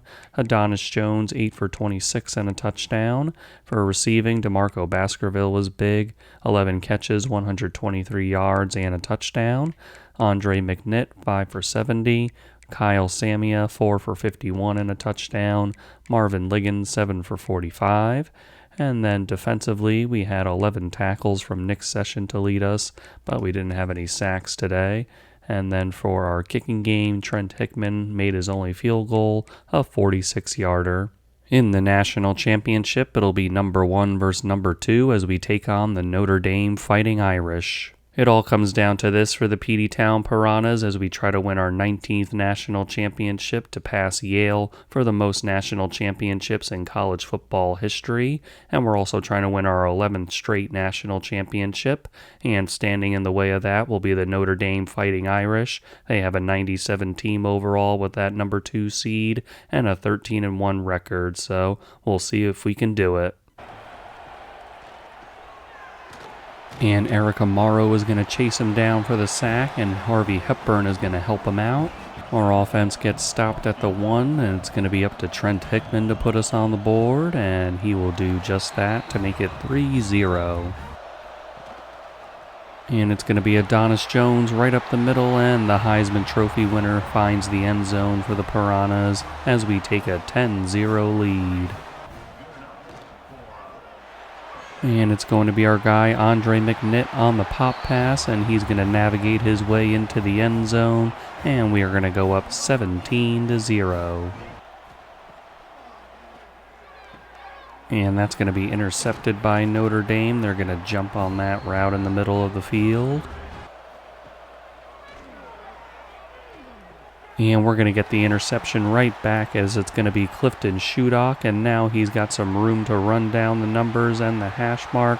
And he is going to get all the way back for a pick 6. What a play. And it's going to be 24-0 Piranhas. Clifton Shudock, what a play. And Harvey Hepburn is going to bring him down. Quarterback didn't know what to do, and Harvey took advantage. Harvey Hepburn's sack is going to help force a field goal attempt for Notre Dame. It's going to be a 47-yarder, and he is going to put this one up, and it is going to be off the upright and no good. With no timeouts remaining and 10 seconds on the clock, we're just going to send out Trent Hickman now to try the field goal, and he's going to put that one through. A mighty long kick and a mighty fine kick. And Juan Sandy is going to pick and choose the hole he wants to run through, and he eventually found the right one, and that's going to make it 34-0. Harvey Hepburn comes around the edge and brings down their quarterback for the sack.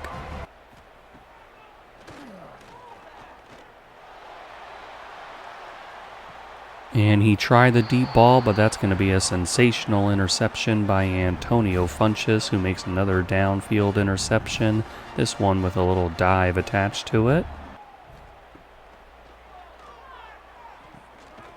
And that's going to be intercepted in the end zone by Notre Dame, just ripping it away from our receiver.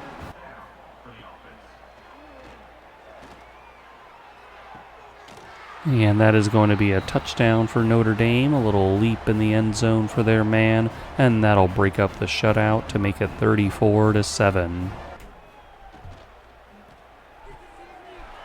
And they get that screen pass out to their receiver. He does a little juke to get into the end zone, and they get a little closer at 34-14.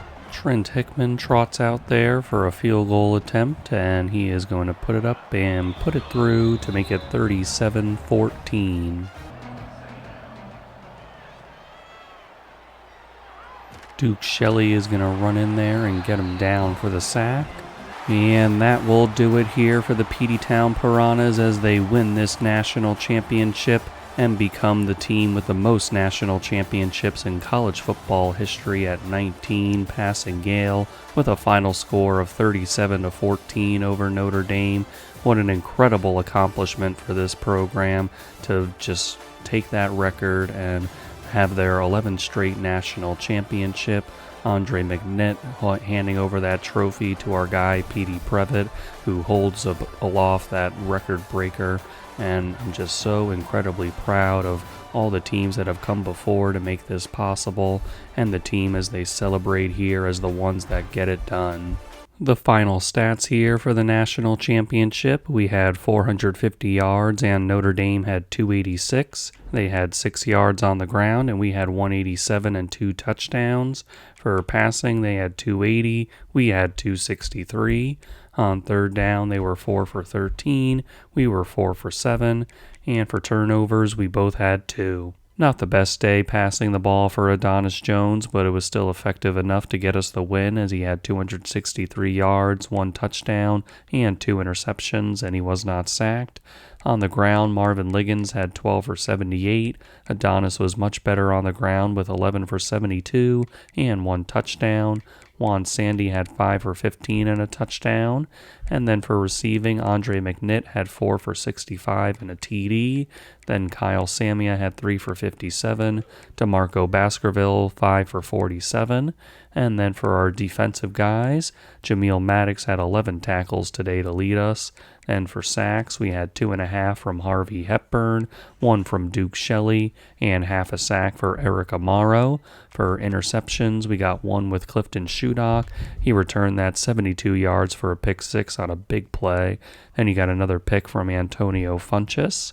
And then for field goal kicking, Trent Hickman 3 for 3 with a long of 59. Clifton Shudock was the defensive player of the game in the national championship. In his second Heisman Trophy winning campaign, Adonis Jones had 4,970 yards, 59 touchdowns, and 14 interceptions. And for our running game, Marvin Liggins led us here, 175 carries, 1,259 yards, and 9 TDs. Adonis Jones, 114 carries, 720 yards, and 12 touchdowns, giving him 71 total for the year, which is just incredible. And you got Juan Sandy adding 64 carries, 334 yards, and 7 touchdowns. Then for receiving, DeMarco Baskerville with a big year, 134 catches, 1,644 yards, and 14 touchdowns. For Andre McNitt, his John Mackey Award campaign had 96 catches, 1,005 yards, and 15 touchdowns. Kyle Samia, 53 for 845, and 13 touchdowns. Then Marvin Liggins showing off his dual threat ability, 84 catches, 806 yards, and 4 touchdowns. Nick Session with 102 tackles to lead us this year, and then for TFLs, we got 32 from Eric Amaro, 30 for Harvey Hepburn, and 27 for Duke Shelley. On sacks, Harvey Hepburn was our leader, 16.5 from him, 14 from Duke Shelley, 12.5 for Eric. And then for interceptions, we got 7 from Antonio Funchess, 5 from Jameel Maddox, and 3 each for Nick Session, Torrey Dorsey, and Zach Kearns. And then we scroll on over to defensive touchdowns, 1 by Nick Session, 1 by Zach Kearns, and another for Clifton Shudock. And then for pass deflections, 12 by George Fattencoon, 10 by Nick Session. And then we have forced fumbles, only 1 this year, and compared to previous years, that's very low for us, but it was by Hakeem Bighill. Then we got a couple of recoveries by Tevin Montgomery, and Isaiah Pike got 1 on an errant screen pass, so we didn't get a forced fumble for that, but still like that Isaiah picked it up. And then we didn't get any blocks this year, and we had 1 safety by Duke Shelley.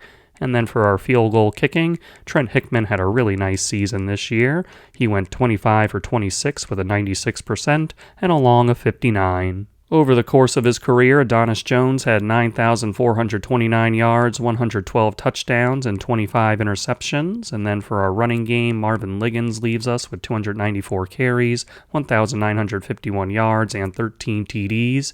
And Adonis Jones, 257 carries, 1,713 yards, and an amazing 30 touchdown runs. Juan Sandy, 249 carries, 1,278 yards, and 25 touchdowns. Then for receiving, we still got DeMarco Baskerville here and Andre.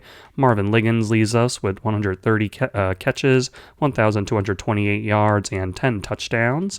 And then I don't think anybody else was a senior here. No, it doesn't look like it. Philip Van Gupo, of course, a backup tight end for most of his career. But really the main highlight here for receiving is Marvin, as these other guys are still juniors. Gotta highlight the career accomplishments of our guy Billy Davis, as he had 242 tackles, 20 TFLs, 1.5 sacks, and 6 interceptions. And he also had 1 defensive touchdown and 9 deflections. And he also had a forced fumble and a fumble recovery. Jameel Maddox with 233 tackles in his career, 34 for a loss and 2.5 sacks and 9 interceptions. And then he also had 1 defensive touchdown, 13 pass deflections, and he had a forced fumble. Antonio Funchess had 210 tackles, 4 TFLs, and 10 interceptions in his career, and then he also had 23 pass deflections, and he had 2 forced fumbles and 2 fumble recoveries. Also want to highlight Nick Session with 209 career tackles, 21 TFLs, 3 sacks, and 4 interceptions, and then he also had a defensive touchdown and 15 pass deflections. Our players' leaving stage was disappointing, but not entirely unexpected, as left edge Zach Gilliam is leaving, as well as wide receiver Major Edmonds, and their deal breaker was playing time, so again, not too surprised. We now say goodbye to a highly decorated senior class, just so many awards and accomplishments throughout this class, and another class where they went undefeated every year they were here, won national championships every year they were here, just absolutely incredible keeping that tradition alive. And we got to start, of course, with quarterback Adonis Jones, our leader, our 2-time Heisman Trophy winner, just etching his name in college football history with that, an absolute legend of the game, and he will be dearly missed. And then we got some other guys to go through. You got Marvin Liggins, the halfback, really able to show off his dual threat ability with rushing and receiving this year. He will be a guy that we miss, just absolutely incredible. Zach Feely, a leader on the offensive line in the middle at center, just 99 overall, probably our best center ever. If I'm thinking correctly, I can't imagine everybody else right now, but just one of the most talented guys we ever had. Owen Wall, an award winner at guard, just incredible for us. And Monty Galladay, another stalwart on that offensive line. Isaiah Jocelyn, pretty much the same thing, just a very talented offensive line this year helping us out. Then Billy Davis made a lot of plays during his career, just very consistent, very reliable out there. And then we went through Adonis, Antonio Funchess, a transfer, got his chance to start this year and really excelled, especially on downfield plays where they just couldn't beat him over top, and we love him for that. Then Jameel Maddox got his chance to shine a couple of years and really made the most of opportunities and really showed why he deserved to be out there. Then you got George Fatten Kuhn, made his way up from an impact guy and became one of our best players, so love to see that.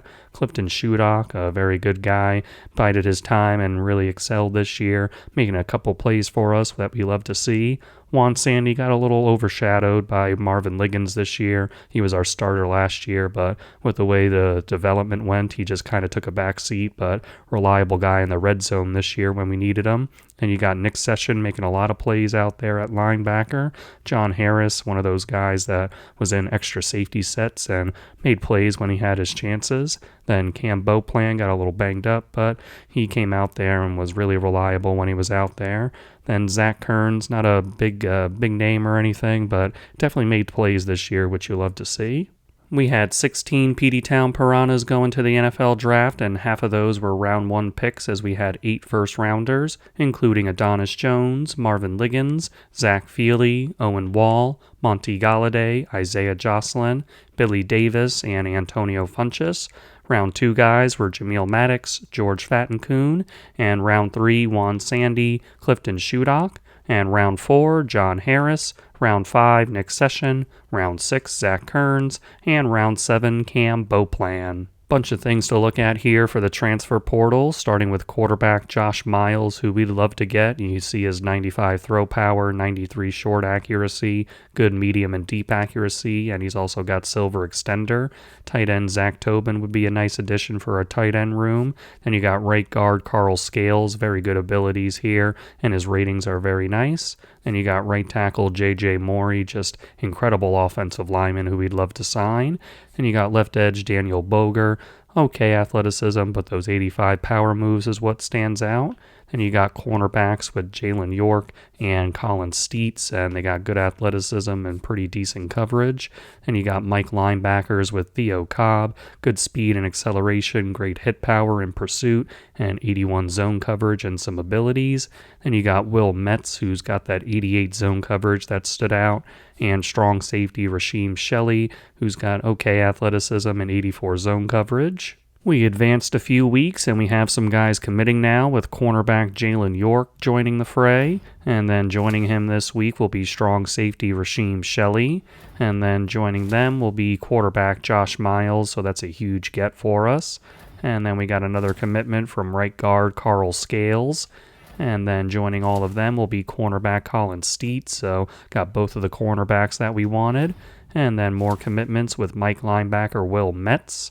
And then another commitment, it's going to be tight end Zach Tobin. And that'll be it for this week, but a couple of guys down there you see we didn't get. The two players who decided not to join us were Mike linebacker Theo Cobb and right tackle J.J. Morey. J.J. kind of hurts because he was super talented, but it is what it is. And for the guys who we still have left on the board, we got Daniel Boger, the edge, that we're trying to beat out Penn State for, but they got that week 4 visit working. So just in case, we got some other guys on here. We got edge Joey Booker and tackle Deveron Travis. And for Deveron, he brings some okay things. Main thing is his run block power is nice. And then for our guy Joey Booker, he's got okay athleticism, but the 87 power move stood out. We indeed got that edge player Joey Booker, so we fill that position on the depth chart. And then we also got right tackle Deveron Travis to join the team. That week 4 visit ended up being the difference for Penn State for Daniel Boger, so we got to take him off the board. Taking a look at how we did with the dev traits for our transfer portal guys, cornerback Jalen York is a star, so a good start. Rasheem Shelley is also star, so very nice. Josh Miles is a star. Right guard Carl Scales is impact. Cornerback Colin Steets is a star, so our secondary looking mighty nice. Then Mike linebacker Will Metz is normal. Tight end Zach Tobin is impact. Right tackle Deveron Travis is impact. And edge Joey Booker is impact. So I'd say pretty solid overall for our transfer portal. Just thought it'd be fun to see where our recruiting ranked in the country, and we ended up being exactly number 100. We got a dev trait upgrade with Andre McNitt as he's now elite. Christian Shelley is a 97 overall, and he maxed out his accuracy, and he has his throw power at 96 and his IQ at 80. Then for his abilities, he's got silver resistance and step up, gold dot, and silver on time. Halfback Taylor Machado is a 94 overall, 95 with tactician boost, and he reached his cap in quickness at 91 speed and acceleration. He maxed out his elusiveness. He got his power up very high, and his IQ is at 84 ball carrier vision and 83 awareness. For his abilities, he's got silver head first, sidestep, and downhill, and he's also got bronze arm bar. DeMarco Baskerville is a 99 overall wide receiver, and he's just great at everything as his quickness has been maxed out at 97 speed and 98 acceleration. His hands are all the way maxed out. His route running is maxed out, where everything here is a 99. His elusiveness is in a very nice place with that 97 agility, and his IQ went up to 83 awareness and 91 ball carrier vision. Then for his abilities, he's got platinum in everything, with cutter, layout, recoup, double dip, and sure hands. Adrian Crumpler is a wide receiver who's 97 overall, 98 with tactician boost, and his quickness was maxed out at 99 speed and 97 acceleration. His hands are in a very nice place, 96 catching and 99 spec catch, and 91 catch in traffic. His route running, everything here is at least a 95, and his elusiveness has been maxed out with that 99 agility, and then his IQ went up a couple ticks. And then for his abilities, he's got silver sidestep, platinum double dip, gold takeoff, platinum recoup, and silver shifty. Wide receiver Kyle Samia is a 91 overall, 92 with tactician boost, and for him, he's got his quickness at 99 speed and acceleration, his hands at 88 catching, 95 spec catch, his route running where everything here is at least a 90, his elusiveness in a nice place at 97 agility, 95 change of direction, and for his abilities, he's got silver sidestep, platinum double dip and takeoff, and silver shifty. John Mackey Award winner Andre McNitt is a 91 overall, 93 with tactician boost, and he had already maxed out his route running and hands. He boosted up his blocking to a respectable level and his IQ a little bit, and he also maxed out his quickness at 92 speed and 85 acceleration, and for his abilities he already had the platinum sure hands. Guard Ben Casey is a 99 overall, and he maxed out his run blocking and pass blocking. Then he got to his cap and power and his cap and IQ. Then he did a little work on his footwork as well. Then for his abilities, he's got platinum pocket shield and outside shield, as well as platinum option shield and inside shield. We have another 99 overall guard with Cortez Spoon, and he got his run blocking and pass blocking maxed out as well as his power. His IQ went up to a very respectable 87 awareness and 83 lead block. And for his abilities, he's got Platinum Pocket Shield, Quick Drop, Play Action Shield, and Strong Grip, and he's got Silver Wear Down. Transfer guard Carl Scales is a 93 overall, and his run blocking met its cap as well as his pass blocking. Then for his abilities, he's got Platinum Pocket Shield and Gold Outside Shield, as well as Platinum Option Shield and Gold Inside Shield. So with three very good guards, got to do some tinkering on the line to see where we can place these guys so we can have our best guys out there.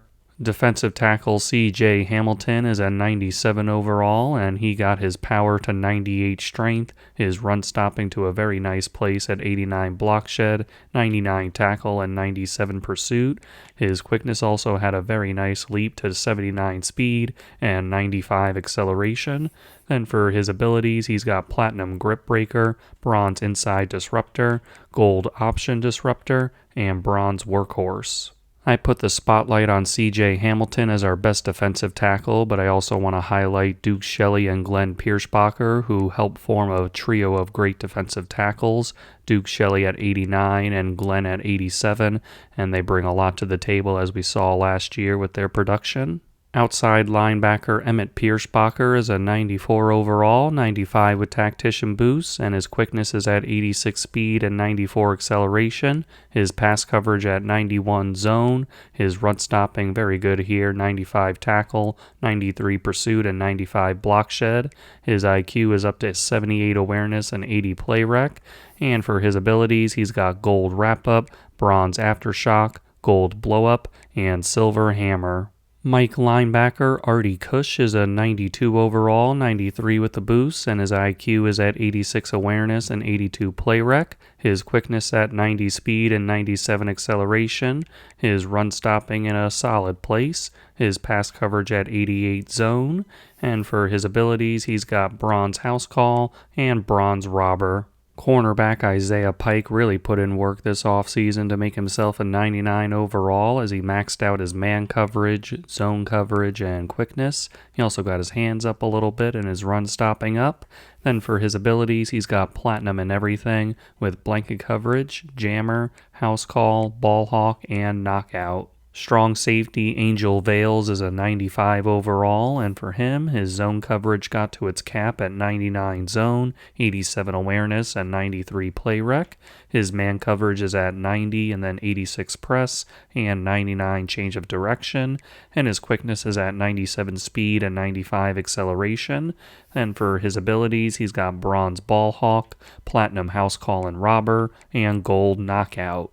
An incredible record-breaking season for the Peteytown Piranhas as we win that 19th national championship, giving us the most national championships in college football history, so that's incredible and exciting. And we also had a lot of awards that we won this year, none bigger than the two-time Heisman Trophy winner, Adonis Jones. Just so incredibly proud of him and all the other award winners we had, and looking forward to next season where we try to win our 20th national championship in school history. I'll see you guys in the next video.